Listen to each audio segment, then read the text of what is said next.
അഞ്ജനക്കാവിലെ നടയിൽ ഞാൻ അഷ്ടപതിലയം കേട്ടു. അന്നു തൊട്ടൻ കരൾ ചിമിയിൽ നീ ആദ്രയം രാധയായി തീർന്നു. പുഴയൊഴുകും വഴിയരികിൽ രാക്കടമ്പിൻ പൂമഴയിൽ മുരളികയൂതി ഞാൻ നിൽക്കൂ. പ്രിയമോടെ വരുകില്ലയോ?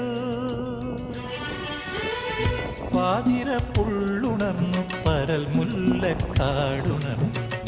പാഴ്മുളം കൂട്ടിലെ കാറ്റുണർന്നു. താമര പൂങ്കൊടി തങ്കച്ചിലമ്പൊലി